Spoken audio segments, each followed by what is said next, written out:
Semar is a character in Javanese mythology who frequently appears in Wayang shadow plays.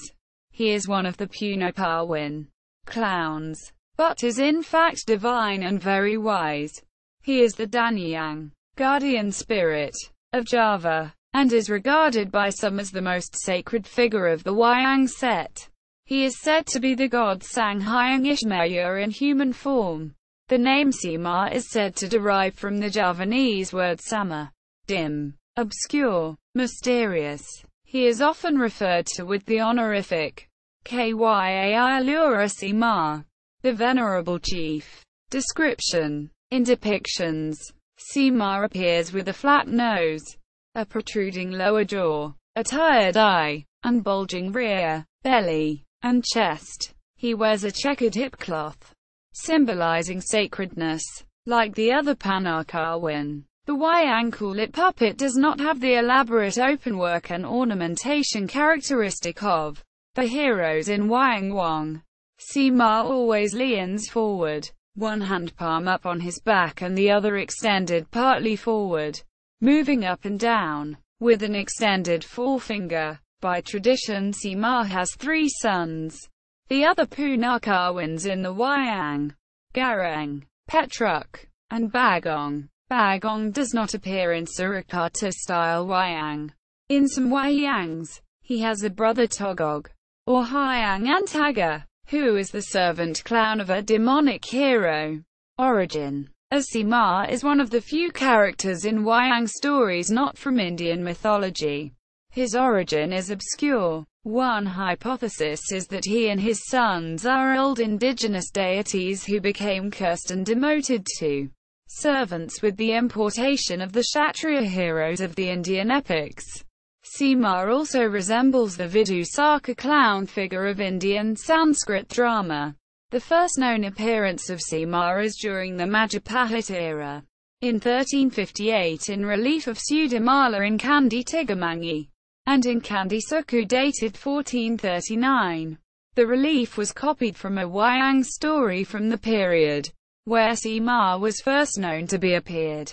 Stories. In one version of the Babad Tanah Jawi, the Javanese creation myth, Semar cultivated a small rice field near Mount Merbabu for 10,000 years before there were any men. His descendants, the spirits of the island, came into conflict with people as they cleared fields and populated the island.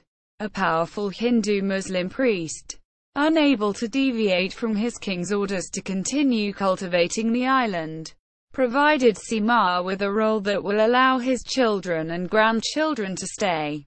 Semar's role was to be a spiritual advisor and magical supporter of the royalty, and those of his descendants who also protect the humans of Java can remain there. One genealogy of Semar is that he is the eldest descendant of God, and elder brother to Bhattara Guru, king of the other gods. However, Semar became a man. Another genealogy says that he is the son of Adam and Eve.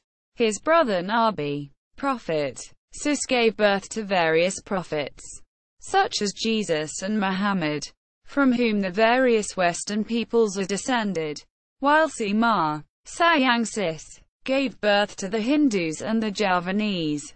In either case, Semar, in his awkward, ugly human form, represents at the same time God and clown, the most spiritually refined and outwardly rough. Use in Wayang. Semar and his sons first appear in the second part of the plays, Pathet Sangha, as the servants and counselors of whoever the hero of the Wayang play is. In Wayang plots, Semar is never mistaken, and is deceptively powerful. He is the only character who dares to protest to the gods, including Bhattara Guru, Shiva, and Bhattari Durga, and even compel them to act or desist. He often represents the realistic view of the world in contrast to the idealistic.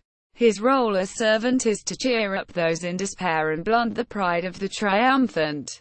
Clifford Geertz compared his role vis-a-vis Arjuna to that of Prince Hal with his father in Shakespeare's Henry IV, and his role as critic of the play's worldview and antidote to pride is similar to Falstaff.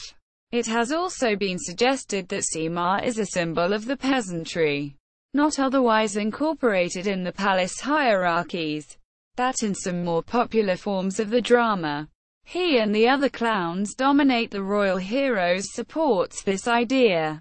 Other appearances. Semar also appears on some ceremonial weapons, the pusaka of some important families.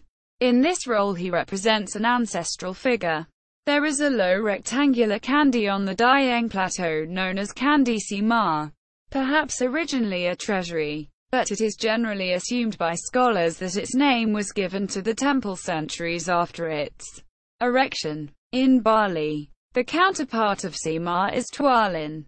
Brandon, James R. On Thrones of Gold. 3 Javanese Shadow Plays. Cambridge. Harvard Up. 1970. Geertz. Clifford. The Religion of Java. Glencoe. Ill. The Free Press. 1960. Holt, Claire. Art in Indonesia. Continuities and Change. Ithaca. Cornell Up. 1967. Kuhn Choi Lee. A Fragile Nation. The Indonesian Crisis.